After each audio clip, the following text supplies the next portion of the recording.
नागपुर से एक बड़ी और चौंकाने वाली साइबर ठगी सामने आई है। गुजरात के साइबर चोरों ने नागपुर के 50 से ज्यादा बैंक खातों का इस्तेमाल करते हुए करोड़ों रुपए का हेरफेर कर लिया। 60 करोड़ रुपए से अधिक की धोखाधड़ी का खुलासा होने के बाद इस मामले में साइबर पुलिस ने 2 युवकों को अब गिरफ्तार कर लिया है। नागपुर साइबर क्राइम पुलिस ने आदित्य ताकसांडे और अंश टेम्बेकर को गिरफ्तार किया है। ये दोनों युवक नागपुर के रहने वाले हैं और उन्होंने अपने नाते रिश्तेदारों के बैंक खातों का इस्तेमाल साइबर ठगों को उपलब्ध करवाने के लिए किया।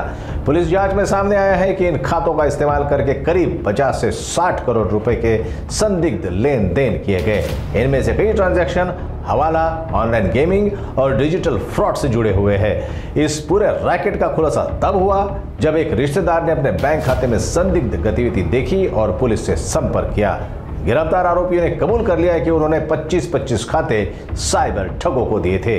इसी कड़ी में सना खान नामक महिला को भी अरेस्ट किया गया है, जिसने खुद स्वीकार किया है कि उसके खाते का इस्तेमाल भी साइबर ठग कर रहे थे। साइबर पुलिस की टीम इस मामले में और लोगों की भूमिका की जांच कर रही है। बेरोजगार युवाओं को पैसे का लालच देकर उनके खाते लिए जा रहे और बाद में उन खातों से करोड़ों का साइबर फ्रॉड किया जा रहा है। वरिष्ठ पुलिस ने युवाओं से अपील की है कि किसी भी लालच या लिंक के झांसे में न आए। सायबर पोलीस स्टेशनमध्ये स्नेहल साखरे या नावाचा इसमाने तक्रार दिली होती। त्याचा पुतण्या जो आरोपी आहे आदित्य ताकसांडे याला त्याने त्याचं बँक अकाउंट त्याचे स्कॉलरशिपचे पैसे येणार होते असे कारण सांगून फिर्यादीचे बँक अकाउंट घेतले आणि ते पुढे आरोपी नंबर 2 अंश टेम्बेकर यास देऊन सदरच्या अकाउंटवर जवळजवळ 48 लाख रुपये फ्रॉडची रक्कम त्यांनी त्या अकाउंटवर घेऊन ती परस्पर दुसऱ्या अकाउंटवर पाठवली। त्यानंतर ते अकाउंट ब्लॉक झालं असं फिर्यादीला समजल्यानंतर तक्रारदाराला साखरेला तो पोलीस स्टेशनला आला। सदरबाबत तक्रार घेऊन तपास केला असता यातील जे आदित्य ताकसांडे आणि अंश टेम्बेकर हे दोघंजण नागपूरमधील बरेच कॉलेजचे युवक असो किंवा दुसरे लोक असो ज्यांना पैशाची गरज आहे त्यांचं अकाउंट ओपन करून ते भाड्याने घेऊन ते गुजरात आणि राजस्थान या ठिकाणी सायबर फ्रॉड जे करणारे आहेत त्यांना डायरेक्ट पाठवतात।